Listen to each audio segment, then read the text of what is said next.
life. So it's be interesting. All right, so here we go in another episode of the KEW Exchange, where knowledge through experience transforms into wisdom. I am doing the show from my car because there's been power issues, so we're just rolling with it. It's not the most flattering camera angle, but that's okay. I'll get through it. And this is my good friend, Marques Ogden, and we are going to talk about the death of ego, and we're going to go into that a little deeper than most typical conversations, because this is something that I think the world needs to understand and get through because of what's coming next. It's for everybody. So, Marques, thank you so much for joining me, my man. I appreciate you tremendously. Always. Michael, how you doing today, my friend? I'm hanging in there, man. I'm like a squirrel watching everything pop by me. So I try to usually sit in a room with nothing in front of me. So with everything passing by, it's like my eyes keep wandering. But other than that, I'm good, man. I'm going through some shit, but everybody always is. So I'm just pushing through, man. Just growing and evolving. Brother, that's all we can do. If we can't push through, then we're not going to get to where we want to get to in life. So keep going, keep doing your thing. Hi, Angela.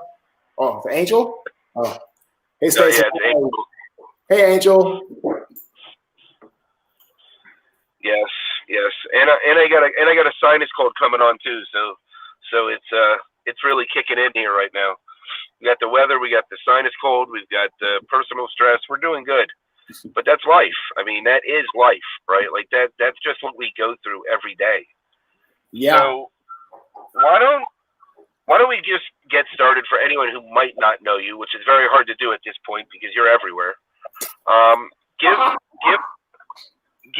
a little bit of a background on your story, and then we'll take a little bit of a deeper dive into it. So my name is Marques Ogden. I'm originally from Washington, D.C. I went to St. John's College High School, the same high school that Kevin Plank, who owns Under Armour, went to. I then got a full scholarship to play football for Howard University in the Bison in Washington, D.C. I studied business finance. I graduated with 3.8 in my major and 3.5 overall. And I'm the first and only offensive lineman ever drafted from Howard University into the National Football League, which I got drafted in 2003 to Jack Del Rio and the Jacksonville Jaguars. Okay. Well, I mean, I guess that's a good starting point, right? Like, I mean, so you come from a football family, right? Like, I mean, let's just call it what it is, right? So how was that growing up? I mean, like, what was it like? Like, I mean, everyone, where everybody around you was playing football, and did you feel like it was something you had to go into, or was it purely passion? No, I mean, I definitely didn't feel I had to go into football. My father played football for the Bison as well. So he just told us, hey, we're big kids. If you want to play, great. He'll support us and teach us. If we don't want to play, that's fine too. My mother's father, my grandfather, my maternal grandfather was a boxing trainer, worked in downtown Southeast Washington, D.C. And, he was phenomenal. And he taught us a lot about life and hard work. He was an Army vet. He worked he was a big time automotive repair guy, would fix cars and all kinds of like a little wood shop downstairs in the house.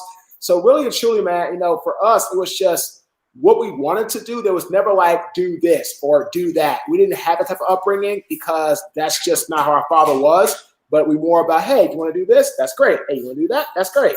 And that's kind of how it worked out for us. So I guess, as you know, right, because you mentor a lot of youth, and there's so much pressure with parents that want kids to be what they're not, right, and that want them to, want to emulate through them, right, because they think they can get further than they did and all those things. You didn't have those pressures as youth, which is awesome.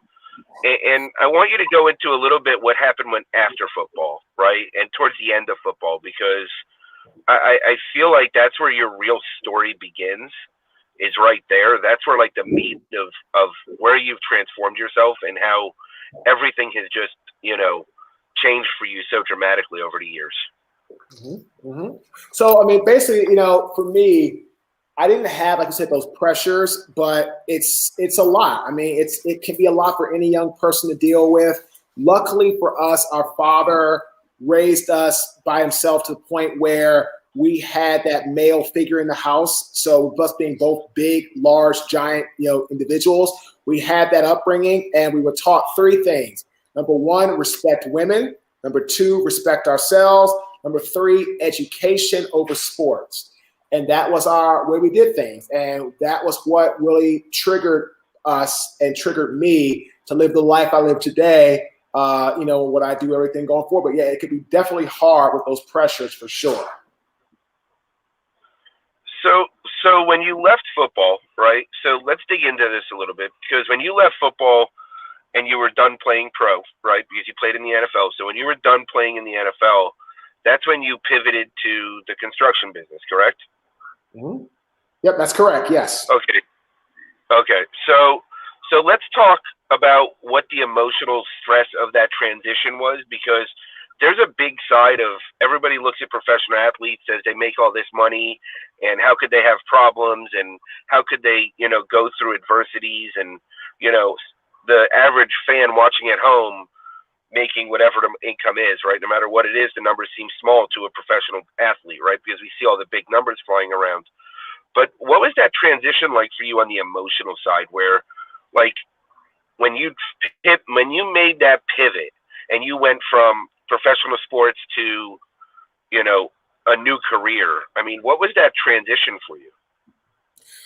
The transition for me was really hard. For about 6 months after I left the game, I got into alcohol addiction. I got into painkiller addiction. I got into gambling, nightlife, excessive, just going out. I got into a real state of just self-destruction. And, I look back on it and realize that it's kind of my testimony to help people who may have gone through something or might be going through something. But in real terms, it's a lot. It's a lot to process. And when I look back on it, very grateful to be alive and still allowing to tell about it. And in real hindsight, it's kind of like, I tell it all the time, if somebody's going to try to coach you or teach you something, but they haven't lived through it themselves, then it doesn't carry as much weight when you're trying to manifest into your own life. So for me, I have lived that dangerous, very addictive, very dark period of my life. So I know what that's like. I know how hard it is. I know what you have to go through. I know the demons of trying to find the next bottle of Hennessy, or trying to find the next bottle of vodka, or trying to find the next party to go to. Like, lived it for six months to a year. And again, just very, very thankful I'm here now today to still be around to talk about it. So, all right, so let's go a little deeper with the emotional side, right? Because here's what I can tell you with when I got sober, 14 and 3/4 years ago, right? So for me, when I hit my rock bottom, it was a death wish, right? Like, I just wanted it all over. I didn't see a purpose to living anymore. I wanted it over. No matter what I did, I couldn't end it. And my last night drinking was horrendous. I woke up Father's Day morning, which was the next morning, and I told my family I wasn't going out with them for Father's Day, my dad, my sister, and my mother. And, they didn't really ask why. They didn't really ask questions. And I sat home, I called every single police station. I looked at the receipts in my wallet because I had no idea where I was the night before. And I was going to turn myself in because there was a big dent on the side of my car, and I didn't know if I did anything or not, if I hurt somebody, because I just blacked out completely. And I spent all morning calling every single police station from every city that I drove through, every receipt I could track, trying to understand where I even was the night before. And thankfully, it doesn't seem like I hurt anybody, right? It never showed up that I did. But at that point, when that was done, I literally got on my hands and knees and I begged God to either take my life or get me sober. Like, those were the only two options I begged God for, was either just kill me on the spot or get me sober, because I was so emotionally broken and beaten down to where I didn't even think I had a purpose to living anymore. Like, I just wanted to be dead. I wanted the pain over with. It was one of the most traumatic and, I guess, pivotal moments in my life, looking back. And I've had many of them since then. But I literally just wanted it over. I mean, what was the emotional side of that for you? Like, what part of, like, going through that and going, through that transition for you? I mean, mine was very similar, except mine didn't happen. Well, let me see. Mine like that happened after my father's death when I was just drinking, fifths of Hennessy, like they were water, and just not wanting to wake up and not wanting to live anymore, and just saying, hey, this is too much. I don't want to be here. I don't want to live this life. I don't want to live without my father. I don't know what to do. I've been around my father 25 years, and he's been there to help me get through everything. And, why this and why him and why now? And, I'm not ready for this. Why, God? What the hell are you thinking? Like, what is why him? All people in the world, why him? And, I've been there. And I know what it's like. And I've lived the night where you just, you don't remember, going places, and you get into accidents, and you luckily, are able to get home on 3 tires and have to get your car to the body shop the next day because you have to redo the car because your window is gone and your tires popped, and literally, I remember for about a year, there was a guy named Moses who owned the body shop in Baltimore, and literally I would come see him probably every 2 months. He'd like, okay, Marshall, we'll do the car this time. What did you get? What is, what damage have you done? Again, Darren, amen. I don't miss the old life either. I don't miss it at all. I mean, it's too much. I don't need to. I mean, I can have a drink and be social, but I don't need to have drunk to like get to the point where I'm like, I can't remember anything, or I can't figure out where the hell I'm going and all that stuff. So yeah, but I remember Moses saying, hey, Marshall, would you do the car this time? How bad was it? Were you drunk or not? I'd be like, most of the time it was yes. It's like, all right, this, did you hurt anybody? Like, no. All right, we'll fix the car up, and I would pay thousands of dollars, every 2-3 months to fix the car up. And, that's what it was. And it became normal for me. And, looking back on it, man, it's just amazing. I'm still here, So for me, it's like, I tell people all the time when I speak, love me or hate me, like me or not. This is like, that's why I was a few minutes behind. I just got off a call with Mutual of Omaha. I just hung up with them and their team, and they loved me. They had about 45 people on. They were loving different action steps, what they could do and how they could pivot and all this stuff, and it's just, it's just what I do.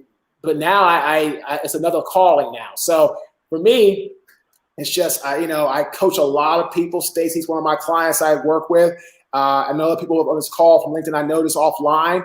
You just got to go through this, it's part of life. You've gone through it. Don't be embarrassed. There's no shame. Everybody has a dark side. 100%. And me, I mean, I'm transparent, right? Like, I hide nothing. Sometimes I overshare, and, I think Brene Brown personally might want to work with me on that. But that's okay. I mean, I'm 100% transparent and hide nothing. Because I'm proud of everything I've survived, right? Because it's part of what's made me who I am. It's the way that I can empathically relate to others and hopefully give them a way to emulate getting out of it, right? Mm-hmm. And it's all about that relatability. Thanks, Carl. I'll see you in about an hour. I guess I'm on your show in about an hour. So when you so you come out of this 6-month window, right? And that's when you started a construction company. Is that when you really started putting that together? Yep. I started a construction company 6 months after my athletic career, when I retired, and then I got into the business, and that was like 2008. Okay. And then it explodes on you. Like, I mean, it blew up. You were crushing it. Oh yeah, we were the largest African American subcontractor in the city of Baltimore and the state of Maryland for 2 years. Wow. Okay. And then the rough spot hit, right? That was like right around AIG and the banking crap, and all the money started drying up. And so when that happened, this is a part of the story that I think everybody remembers, right? That has ever heard you speak, where you ended up going and being a janitor, and was your pivot moment, and this is when everything shifted for you. So as you were at that final point, because I remember you talking about fighting it off, I remember you talking about, literally at the end of the business, you literally were getting into physical fights and altercations almost just to get out of there, because people were trying to come and take whatever they could.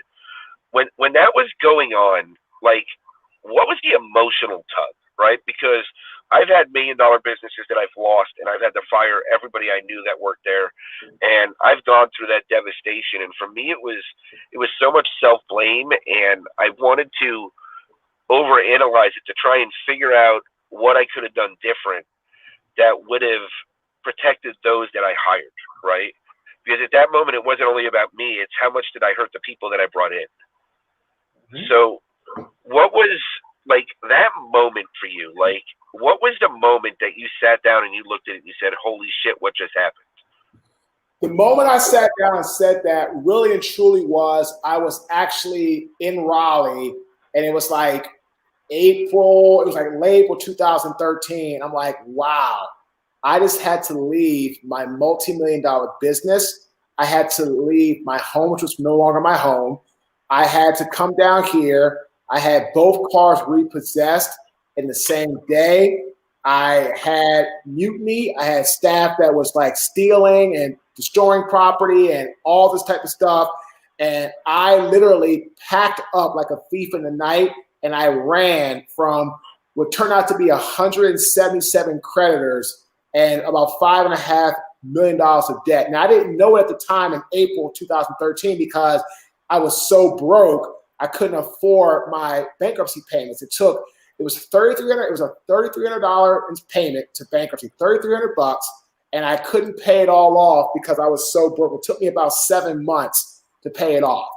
And then once I started the process around May, they didn't file, but by the end of May 2013, I knew I had 177 creditors on my docket, the most that any bankruptcy attorney ever saw at that office, the most he's ever seen, and $5.5 million of debt. And that's when I realized that, wow, I literally have just had to pack up and run and go from everything to get where I'm at today now. So you did the Baltimore Colts, right? Let's leave and go to the Ravens real quick. Something like that. The overnight move. Cleveland Browns went to the Ravens. Cleveland, yeah. That's right. Yeah, close enough. Same sort of thing. Bad analogy, but same point. So what was the emotional part of that? Like, how low did you get emotionally? Was it just as low as when you were at that 6 months out of pro sports and like the drinking was kicking in? Emotionally, were you feeling that same low? Or is it more just like, I've got to evade this and get away from this so I can see clear? No, it was worse than that, because I had ruined not just my life, but other people's lives. My partner, my employees, vendors who I couldn't pay, the bank. Like when I left football, it was just me and my struggles and my emotional issues. But when I lost the business, it was everybody that was involved in the business that paid the price. So it was a much deeper spiral with the business than it was with the company. With the football leaving out of football for sure. So now I want to talk a little bit about the steps. Like this is where you go into that janitor moment. You get the food spilt on you, and you said, that's it. I'm done. I'm never doing this again. And then you started your path, right? This is your current path. This is your trajectory up. That was your pivot. What were the steps that you personally took on an emotional level, right? Because I really want to focus on emotions, because I think as men, we don't talk enough about them. I mean, I'm probably the exception because I do nothing but spew my emotions everywhere. But like, I think as men, we don't talk enough about the emotions. And I really want to share with the world that, this is what men do to get through it, right? Because it's easy for me to say, I went to go drink for a year. I went to go drink for 10 years. I found all this other crap. For me, that emotional journey was like, I really had to dig deep, and I really had to emotionally hit rock bottom also, right? Like I had to hit this floor level to where it was so dark. I had nowhere to go but death or up emotionally. And what are the steps that you took to start bouncing back from that? Well, the first thing I did is, I'm actually making notice to myself, like, it's kind of just to share this with people I do my talks. The first thing I did, Mike, after the spoiled milk moment, was I sat on the curb with my head in my hands. I started to cry. I mean, I'm very honest about that. Like, I literally cried for about 10 minutes. And I said, wow, what has happened here? And that's the emotional part of this whole, that was the catalyst for me to start getting my life back on track. I had to pour out all those emotions of crying, of sorrow, of self-pity, of self-wallow. And I literally just was like, what in the heck has happened in my life?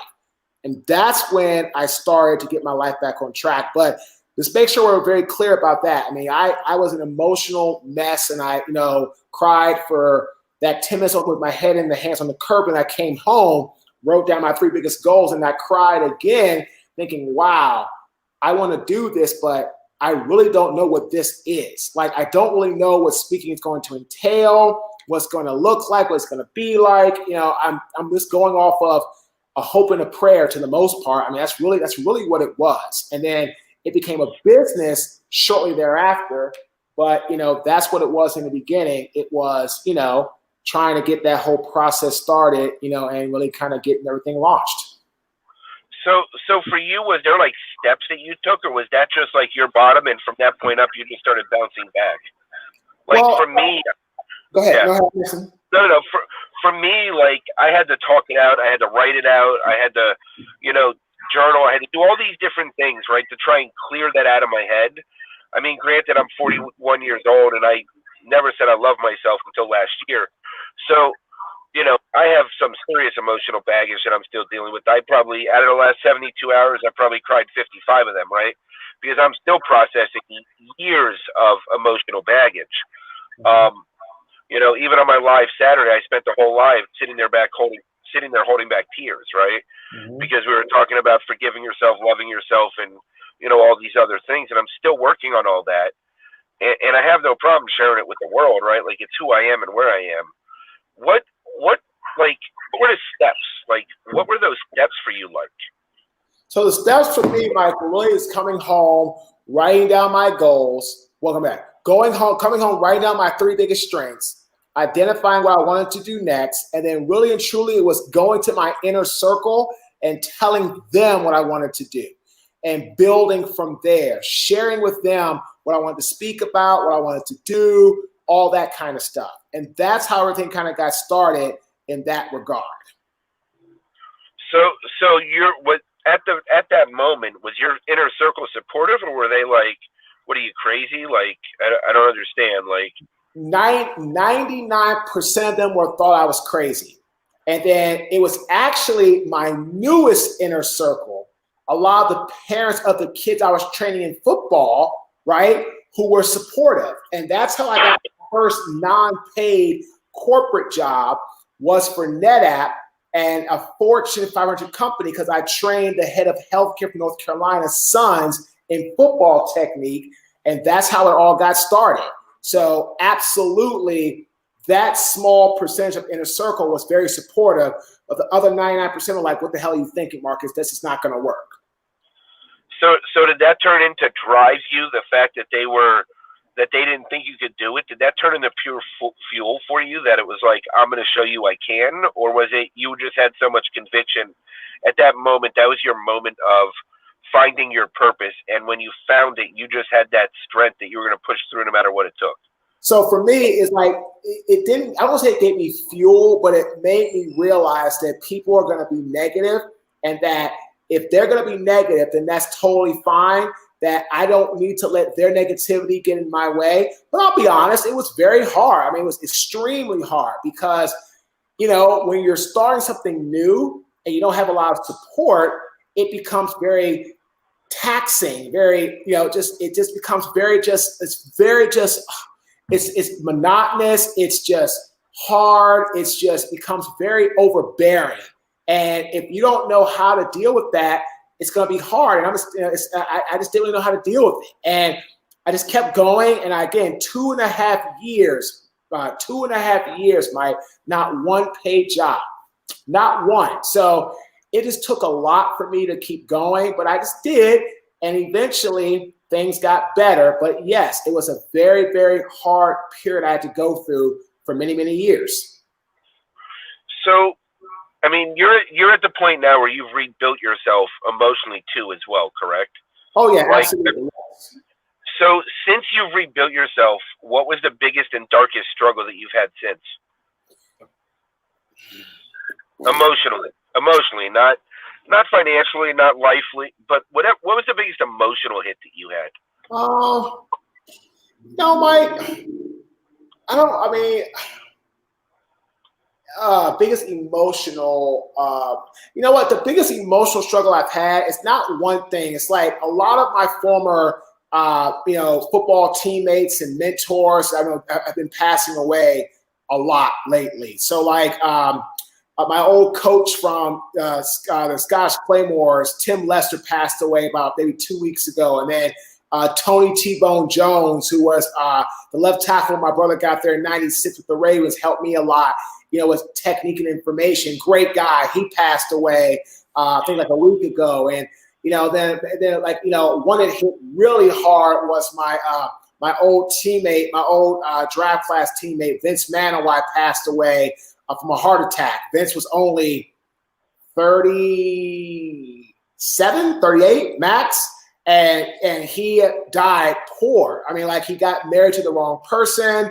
They had a relationship. They had kids. They got married. She divorced him. She was all about like the fame, the money. And when Vince stopped playing, they didn't continue to be well together. They divorced, and she had like this really like expensive lifestyle and took everything from him. And he died poor. Like and that's what happened. He actually died moving into his new apartment, terrible, run down, broken down apartment in Honolulu that he was about to move into because the place he was living, he couldn't afford it.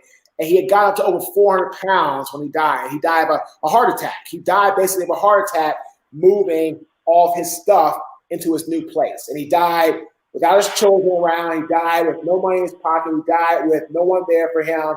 And I had just talked to him probably about 3 days before he died, give or take, 3 or 4 days before he died. Just called him because there was a new thing going on called 96 Initiative, because Cortez Kennedy was a defensive tackle from the Seahawks, passed away suddenly. So they just had they sent an email out to the NFL Network, hey, 96 Foundation, call my brother you haven't talked to in a while, let him know you're thinking about him, et cetera, et cetera. So I called Vince, and then we talked for like an hour. And as he said, the last thing Vince told me was, love you, brother.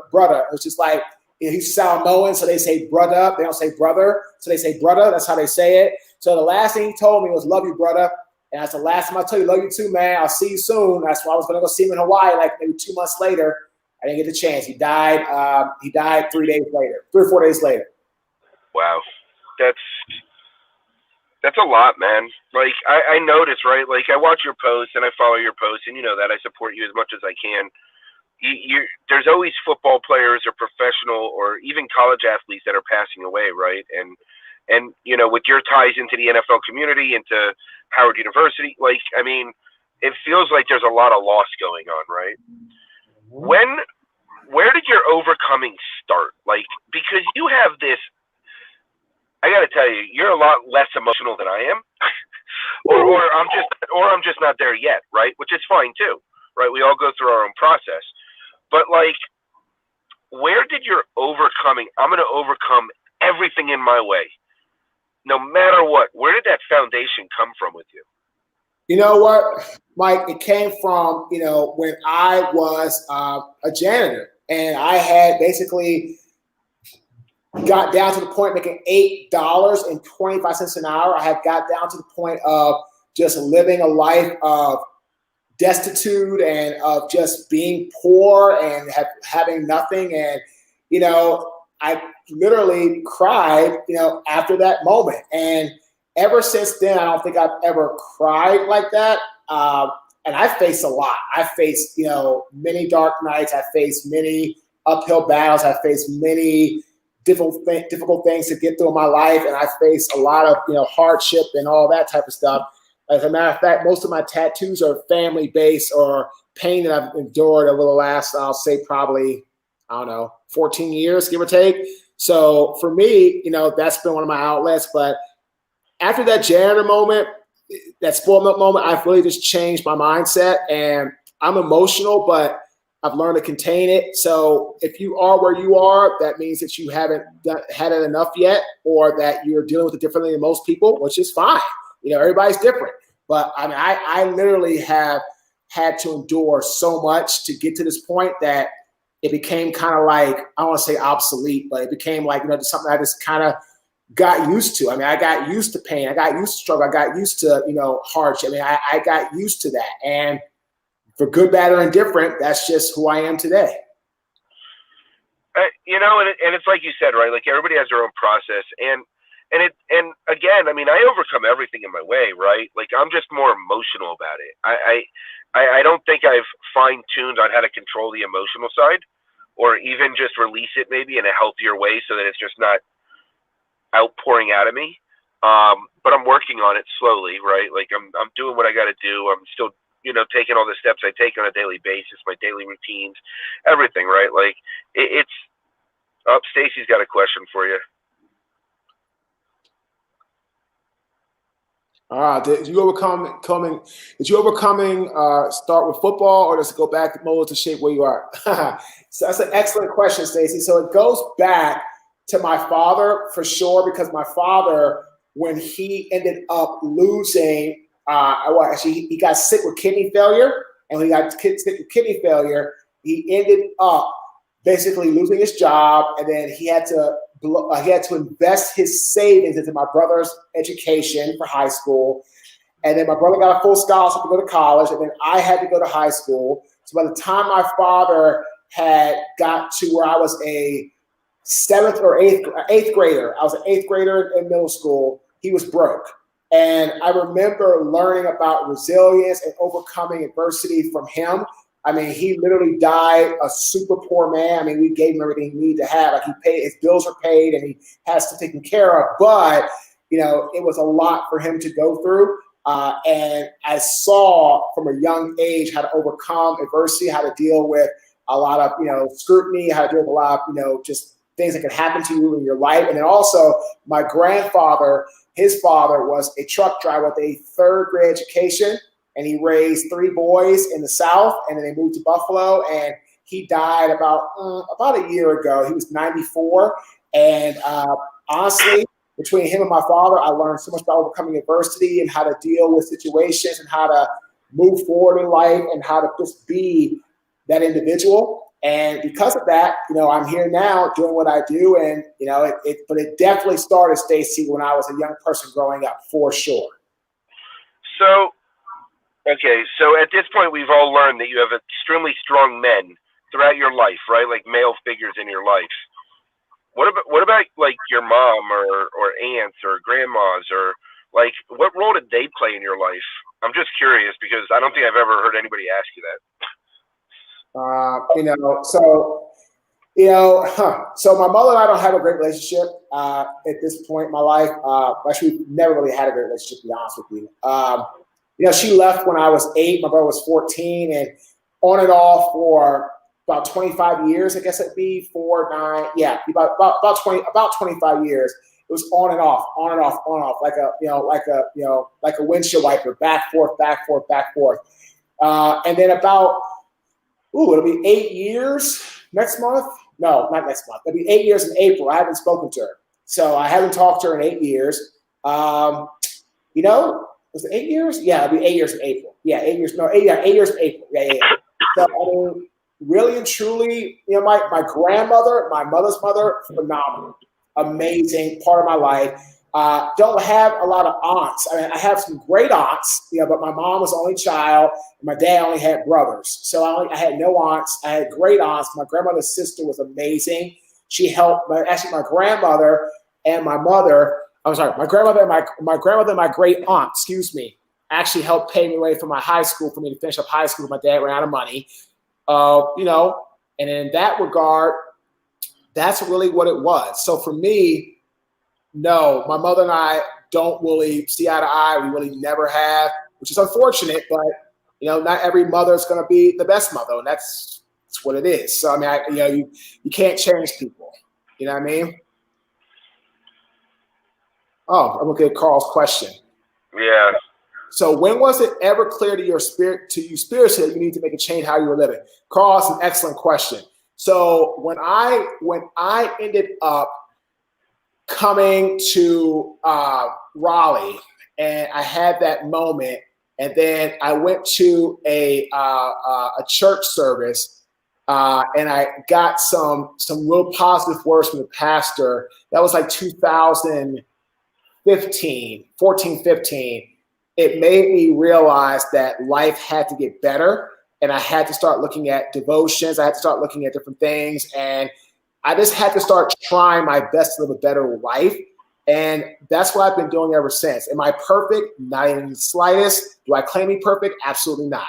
But all I can say is that I make strides every day to try my best and do all that I can do. And that's all anybody can ever do, because really and truly, that's what it's all about. It's like you have to try your best to do your best. And I tell my clients all the time, if you come up short, if you put the full effort in, I'm a happy coach. If you come up short, you didn't try, don't come to me looking for sympathy, because that's not gonna. I don't work like that. So that's kind of how I live my life, Carl. That's an excellent question. So ever since that time, I've worked hard on that regard. What is the one thing in your life that you're still working on that really is like you feel like you personally feel is a weakness of yours? That you're really digging into, and that's a focus of making it stronger. Patience, absolutely. Being more patient. I can sometimes get a little bit.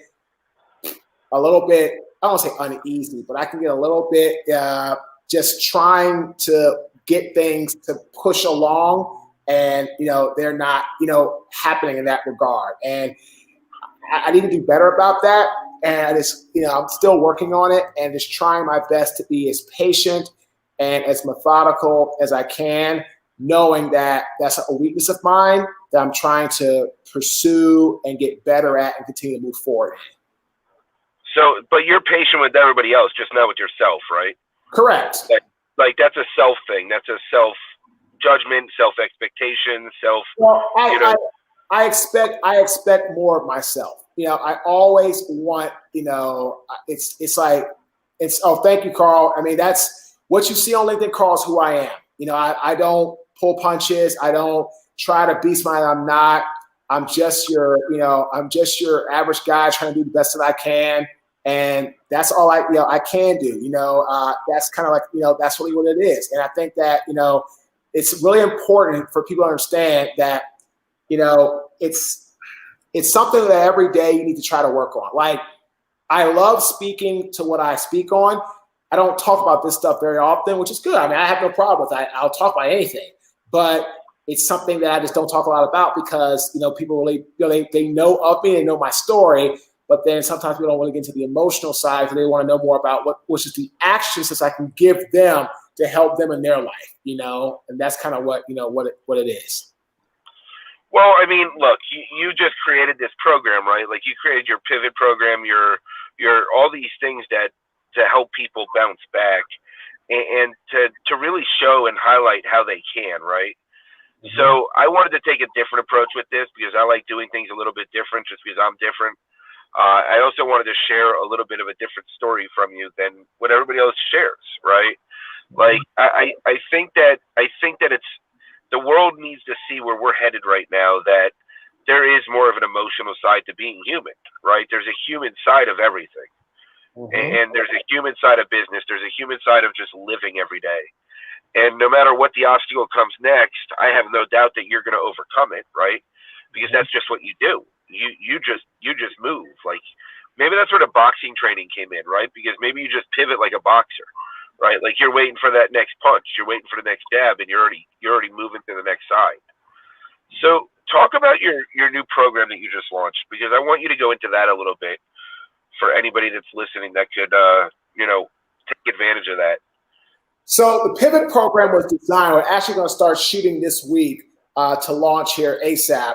It was designed, and I just talked to Mutual of Omaha about this. It's designed to help you with your everyday life and your everyday strategy. And it's really designed to help you be somebody that is absolutely driven towards having that success. And I see Jenny, it's interesting about just sharing the story in the regards of it's so big for us to understand where we're going, what we're focused on, what we're trying to do, and be in that position. And then because Jenny was on the call today when we're talking about doing some things for Mutual of Omaha, and it's very important for people like her and anybody else in general that's trying to pivot to understand it's a 5-step process. The P is poised. If you're going to move in a direction of pivoting, you have to be poised and confident in what you do all day. The I is inspired. You have to breathe life into people and help them get to where they want to get because you're giving them experiences and information to help them do so. The V is a victory mindset. Help people get to their goals. A fixed mindset is completely negative. You think you know everything. You think you're the best. You can't learn. Bad place to be. When you have a growth mindset that's good, it's middle of the road. You're trying to push and get better, but you only worry about your growth and advancement. A victory mindset, you worry about others' advancement, others' growth, everybody around you getting successful, and that's huge. And then the O is observe. Observe what you see and understand how you need to get there. And then the T is tactician. Is execute everything at the highest level and the strategy to get where you're trying to go. And that's huge in that regard. So you've taken your personal story and turned it into a program, right? And now you're looking to help others be self-inspired, right? Because that's a real leader, is to self-inspire others, so that they can start inspiring themselves and then inspire others and create that ripple effect. When you were sitting down on that curb with the spoiled milk on you and you're like emotionally releasing, right? Did you ever envision this?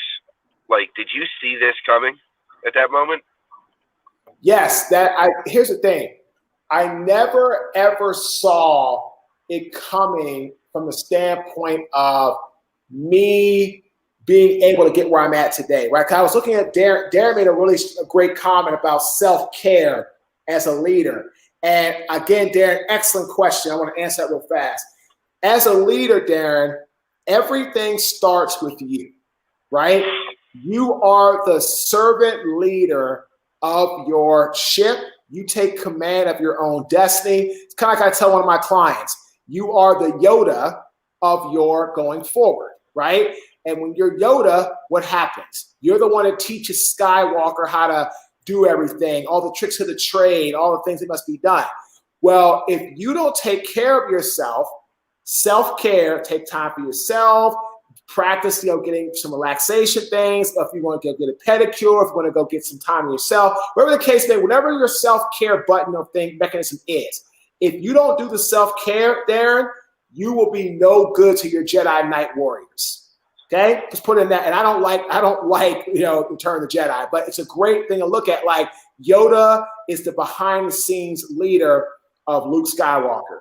Well, okay, you, Darren, are the behind-the-scenes leader serving your team. And if you aren't in your best care or putting yourself first, what will happen is you won't get to where you want to go in that regard. So you have to always put first yourself as self-care, but make sure you're always taking care of your team, because if your team's not doing anything or not driving anywhere, then the boat won't leave the port. Okay. And I get that, right? It's all about that self-care, and that's where my routine stems from. And, my meditating, praying, exercise, writing, reading every single morning. I get up at 4. I do it for 2 hours before I wake my kids.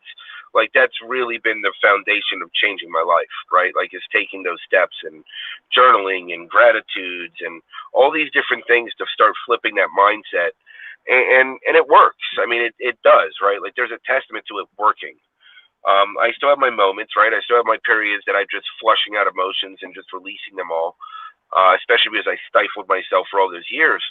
But back to where you were about sitting on that curb, because I really want you to finish that, because it's very important that people understand that just because you had that moment and you saw where you could go, you've had to pivot a million times since then to even get maybe there or further, right? And it's always has to be adaptable to where you're going.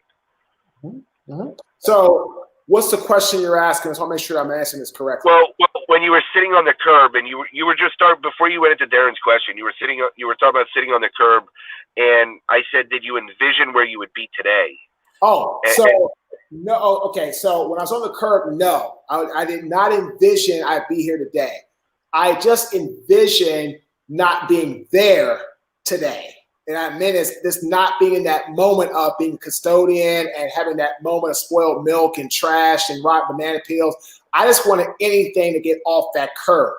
And I would have never thought in a million years our brand would be at this point, but I have to give all the credit of that to my team. They're amazing. Between my business partner, my website person, my trademark and patent person, I have an amazing videographer that does phenomenal videos that go out. I just did my talk today from Mutual of Omaha. He was here to film it, and all that kind of stuff. So my team is the reason that we are where we are, because without them, it just doesn't happen. It's just no way it happens, because I tell you all the time, the human mind is designed to do a lot of things. It's not designed to do everything. So, okay, so now I want to, what'd Darren say? Hang on a sec.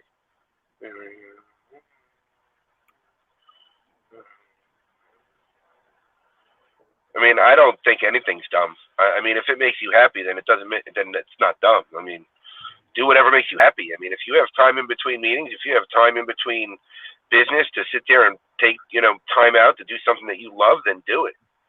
No matter what it is. And Darren, here's the thing, right? Don't let what society thinks the way you should do something make you feel dumb for how you do it, right? Don't do that. Because that's the thing. That's what people would tell me about speaking. Marques, what are you doing? Go be a football coach. Marques, what are you doing? Stay in your lane. Marques, what are you doing? You're not going to be the next Tony Robbins. And it's crazy to even think this. So one of my old childhood friends who will probably become my next coach or one of my next coaching clients, right, is his business partner. One of his business partners is Tony Robbins. And I told my business partner, I said, you know what, man? You could go to Tony to get coaching, which he could. But he's like, yeah, Marques, but I want somebody that I know that I can relate to, that was an athlete, that's doing what I'm doing, that's kind of like, we're the same age, and could help me step by step every week build the program. And this guy played in the NBA for 11 years. He won a champion, two-time NBA champion. He literally just sold one of his content show pieces to Facebook for $15 million for them to start running it on Facebook. And now we talked this morning about me coaching him to help him with his speaking career, right? So what I'm getting at is so many people, Darren, told me what not to do, or that's dumb, or that's crazy, or that's stupid. Look where I'm at today. So you can do whatever you want to do, man. Like, society's not going to dictate to you what to do, how to do it, when to do it. Only you do that for yourself. So put yourself first, brother.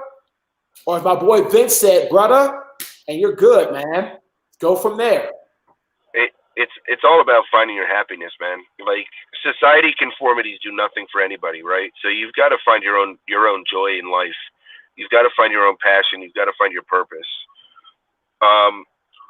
So what's next for you? Like, where do you want to go legacy wise? Like, what do you want your legacy to be?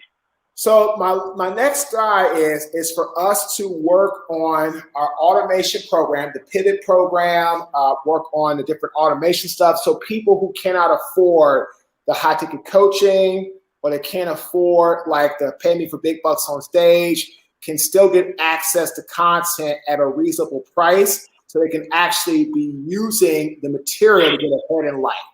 That's what we're working on. And so for me, that's really and truly my next goal, is to focus on that and be in that regard where I'm always putting out different types of content at different access and vantage points, so people can actually can get information from me that can't afford the high ticket. And the legacy I want to leave is helping inspire others to achieve accountability through learning from my mistakes so they can have success where I failed.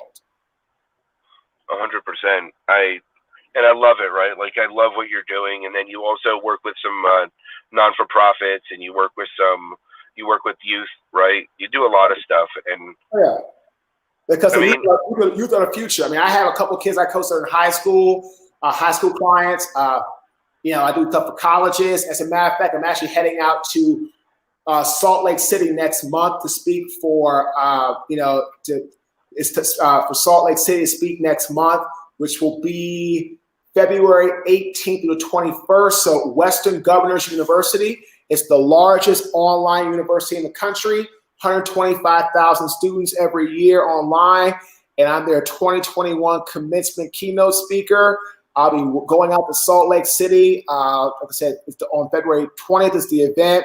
Sitting next to their president and talking to, they're expecting about 20,000 alumni to be, 20,000 people, like the graduates and like all their families, to be watching live stream. And I'm going to be shooting the video live from Salt Lake City at their partners AV location. That's awesome. And do you want to mention one of the non-for-profits that you work with too? Because I know that you do a lot of stuff there, and I definitely want to give that its time too, because I know that's a big passion of yours. Yeah, absolutely. So I work with the Boys and Girls Club. I work with YMCA. I work with Big Brothers Big Sisters. I mean, my grandfather was a Boys and Girls Club volunteer for 60 years of his life.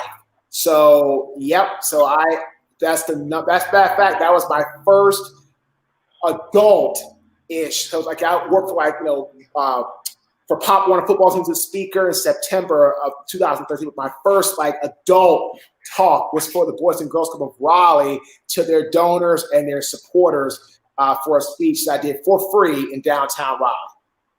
Wow. You just have passion exuding from you everywhere, my man, and I thank you for coming on. I really truly do. Anything you want to ask me? Let's just flip it for a second. No.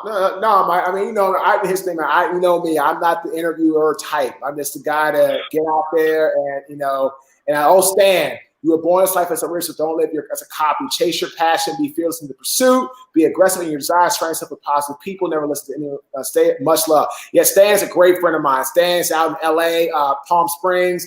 Him and my friend Michael Jones, when I went out to LA back in 2019, they picked me up from the airport, from my hotel. We went out for the day, showed me LA, the Hollywood sign, all around, took me to a nice meal right there on, I guess that was, I forget where it was. It was somewhere. Where the hell was that, Stan? Where did we have dinner at that night? I can't remember. I forget what area it was. But anyway, Stan's awesome, man. I've been knowing Stan for years, and great guy. But we connected on LinkedIn. Stan's got a great cause to help former athletes that are struggling. He's got a really big heart with a great passion to help people. So for me, it's all about surrounding yourself with great people, because at the end of the day, that's what it's all about. If you can have people around you that are really designed and geared up to help you when you need them, that's what's really all about. 100%. And that's why I'm launching my consulting business, right? Like, to help people on spirituality. I want to help them get aligned. I want to help them move into their best selves. And I think while I'm doing it for myself, it's at such a raw, vulnerable stage that I can relate to them, right? So, and I think that it's at a point where, it could leverage helping others in a large way, because I believe that faith in yourself, I believe faith in any religion is beneficial, no matter what it is. But that's where faith for yourself starts, right? And that's where that inner strength comes from, is that personal faith. And that's huge. Yeah, I agree. Yeah, Saturday was interesting. Saturday was a very interesting day about that forgiveness. We went into Ho'oponopono. I'm not even going to pronounce it. It's Ho'oponopono, something like that. Whatever it is, it's the Hawaiian way of forgiving yourself. How am I back from that, huh, Darren? Saturday was a rough day. Yesterday was a challenging day. Today's better. Now I just have a sinus cold because my self-care went to shit while I was processing. So, but that's my lesson, right? I got to learn and take care of myself and just keep pushing forward. Self-care, brother. Self-care. It's it. It all goes back to that. And sometimes it's easy to forget when you get stuck in your own head. Mm-hmm. So it's I appreciate you, man. I really do. Always. Thank you so much. Always. Anytime you need me, Mike, I'm always here. And again, I just like I said, and I tell people all the time, if you have to be emotional, there's nothing wrong with it. Just be who you are. And I've learned to process and deal with things on a much deeper level than most people, because I've gone through a lot in my life in a short amount of time. And I've dealt with a lot. When you deal with a mother who really doesn't really want to be a mother, I mean, she can say all she wants to, she does, but I know she doesn't. Let me put this, she didn't, because at this point, I don't need a mother. I mean, it's nice to have her, but I don't need a mother. And that is what it is, you know what I mean? And, fine. And it's cool. So for me, it's just like, just be who you are, whatever you're going through in life, just be real with yourself. Don't ever, and what tools do I use, Darren? A lot of things I do, man. I'm a big workout person, but I'm also a real big person on inner circle. And I see a therapist. I actually have a call with her today at 2:00 for an hour. I talk to her once a month and kind of going through things. And there's things that I deal with, but, I have a lot of coaching clients that I see. And I talked to Stacy about this and other clients of mine. It could be a lot of times, but her job is to be my sounding board for me to talk things through and talk out so I don't feel overwhelmed. I don't feel, very stressed. And it's just been good in that regard. So like I said, I have a call with her from 2 to 3 to help me through my monthly call. And it's great. It's a great thing for me to work through and get to where I need to go. So, yeah, that's something, working out, inner circle, and I have a therapist. I'm also on Lexapro. I take that to keep I'm not anxious and all that stuff as well. Yeah, and for me, it's the sounding boards, right? Because I'm an audiological person, auditory.